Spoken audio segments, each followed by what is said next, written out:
Oh,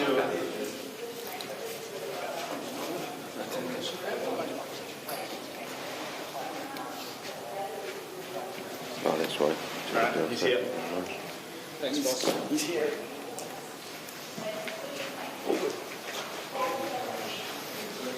Have you guys all before? Teleportation. We've got to tell that box afterwards.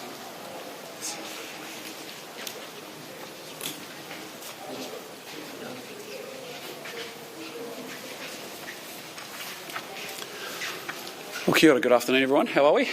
Good to see you all here. Obviously, local government conference, important. We want a good partnership with local government, but we obviously want local government also focusing on the basics and getting the job done and delivering for ratepayers as well. And that's what a lot of my initial opening remarks and provocation was about. With that, happy to take your remarks. Well, I probably can't take that messages too well. They did seem quite provoked by it. Oh, it's important. It's important that you come to LGNZ and actually put your stall out. I think that the councils need to make sure that they are actually managing ratepayers' money incredibly well.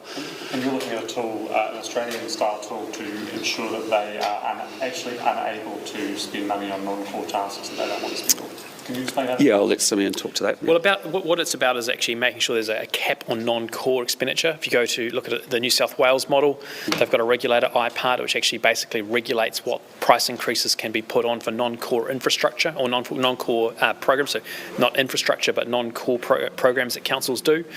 Ultimately, it's about actually maintaining cost control for councils. And what we're seeing is we're not seeing that, and we're standing in a building which basically screams that they have not been doing that appropriately. So you sort of came into government on a mandate of localism regarding Three Waters, and now you're telling councils where and how to spend their money. No, what we're saying is we want to see councils focusing on the basics. There's very clear responsibilities they have around rubbish, roads, water. Those are the clear mandated responsibilities.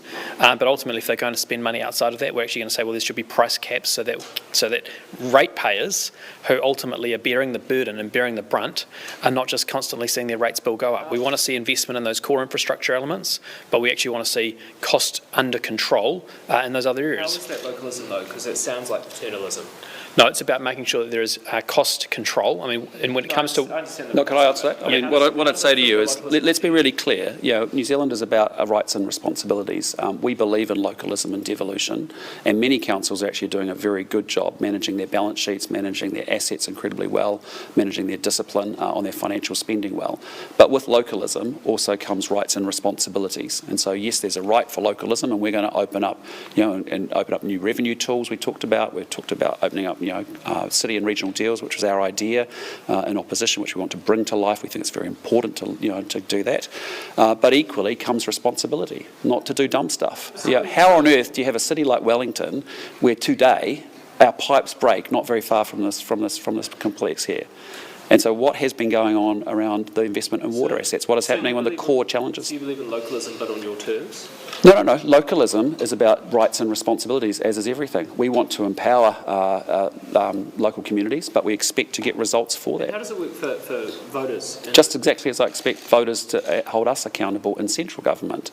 We're making sure that we're actually working hard to go through government spending. As you know, we realised $24 billion worth of savings.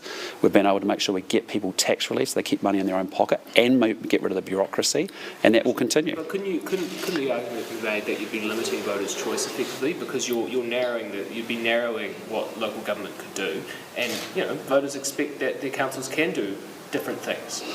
Good councils will have no problem with it. All we're doing is just making sure we in many cases around the world, if I think about Switzerland, if you think about New South Wales, it's quite natural to put benchmarks out about, well, how fast do councils actually answer the phones? How fast do they actually return resource consents? How much does it cost? What level of financial performance have they got? How quickly are they doing their core tasks? All of that is available to people, and actually people make decisions to move into councils or out of councils on that basis as well. So look, the key thing here is we are big fans of localism and devolution, but with that doesn't mean we just send cash to the local communities and we get nothing for it in return. We expect a return on that investment, and we expect the basics to be done brilliantly.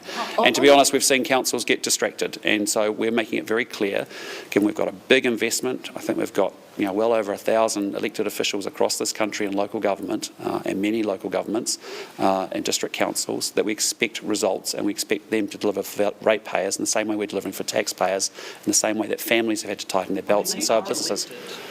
Sorry? They are elected. How can you call this devolution when you're basically telling them how to conduct themselves? No, we're actually being prepared to come to the table and offer revenue tools, to do city and regional deals, to make sure that we lock up key infrastructure that makes the biggest difference to the most amount of people in the fastest amount of time in regions across New Zealand to drive regional economic growth.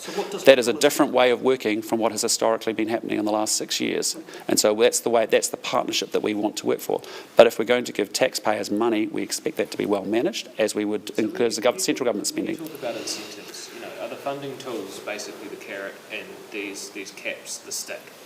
No, we're just making sure that any gross misspending on non-core stuff that doesn't make a difference to people's daily lives at a time when the whole country is challenged. We are looking at New Zealand. Just remember, government spending went up 84%. Debt is now over $100 billion. We're spending $8 to $9 billion in interest bills each year, money that we can't spend on health or education or roads or other things we might like to do. So it's tough times for New Zealand. We're just making sure that councils understand you've got tough times too, and we expect you not just to transfer money from central government to local government and actually then have less money to spend for taxpayers. On local government. Sorry? How do you define a nice to have? Is it a convention centre? Is it a bike lane? Is it who makes the choice there? Well, again, that's why we want to change the Local Government Act so that we actually are very clear about infrastructure delivery and service delivery. And I'd just say to you, if you're a customer or you're a ratepayer dealing with councils up and down this country, they want to make sure they get timely responses, they don't run into bureaucracy and red tape, they don't get everything loaded up against them that makes things incredibly slow and incredibly bureaucratic. Tori Whānau made a statement in her speech about councils should be able to decide if they want to have Māori wards, and she got quite a big reaction from the room for that. What did you make for that, and do you think that what sort of feedback have you taken from councils on Oh, look, I mean, we're very comfortable with councils having Māori wards. That's fantastic. All it is a principle of localism and devolution, that goes back to local communities to make that decision. That's not something that should be imposed from Wellington centrally, which is what happened under the previous administration. That's why we opposed it in opposition, and that's why all we've done is pulled it back to where it once was and said, local communities, you make that decision in the spirit of local democracy. That's your decision. If you want to have Māori wards, fantastic, absolutely brilliant. But it should be a decision made by local communities. Prime Minister, will there be a specified list of cost recovery areas and the specified levels? Look, we're working through, we've announced today the principle around cost recovery. There's a number of things that we actually need to look at. One of the things that is raised by councils around parking costs and other things like that, where there does need to be a better ability for councils to recover costs. So there's a range of areas we need to work through. But we've also said very clearly when it comes to the areas that need to be, which aren't core, such as roads, rubbish, water, such as, if you're going to build, social infrastructure like we're sitting in here, actually there needs to be some element of revenue capping so that we're not just allowing councils to pass those costs on to ratepayers for a building which isn't actually even making money.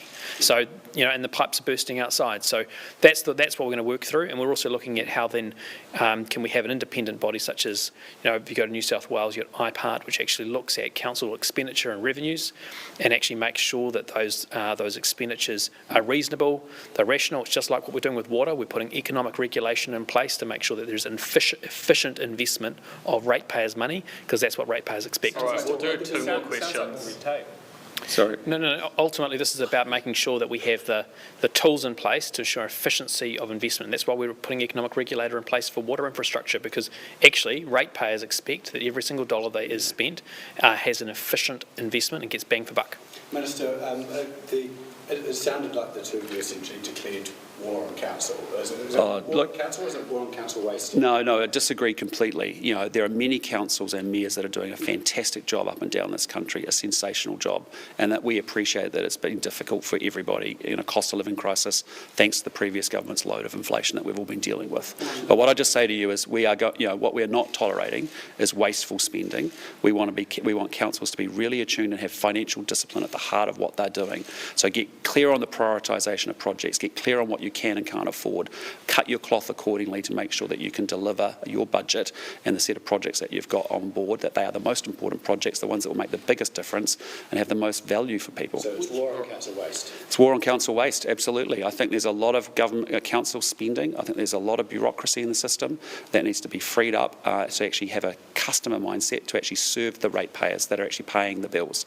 Now, many councils, as I said, are doing a good job on that, but we're just making it clear in the same way that New Zealand families have had to adjust their belts, the same way that New Zealand businesses have actually gone to the wall and had to adjust their belts, in the same way that central government is adjusting its belt, as you've been seeing, we're just expecting the same expectation on councils. Will there be any direct government investment? Sorry, last question. Deals? Will Sorry? there be any direct government investment in city deals, or will that funding have to come from private? Yeah, we'll have more to say about that shortly. Simeon and the team are building up the framework for that. Obviously, there's some good work that's been done on city deals and regional deals, in particular out of Australia. But again, what we want to do is see much more professional management of infrastructure in New Zealand. That means that we need to have clear 30-year pipeline. It means that we've got to have city regional deals of 10-year durations, and we have to have national infrastructure agencies that actually can access funding and financing so that we can actually have a better shot at getting this infrastructure built, because on council or government balance sheets, we won't be able to do it in a hurry. Okay, thanks so much. Appreciate it, guys. Thank you. Cheers. Prime Minister? All right.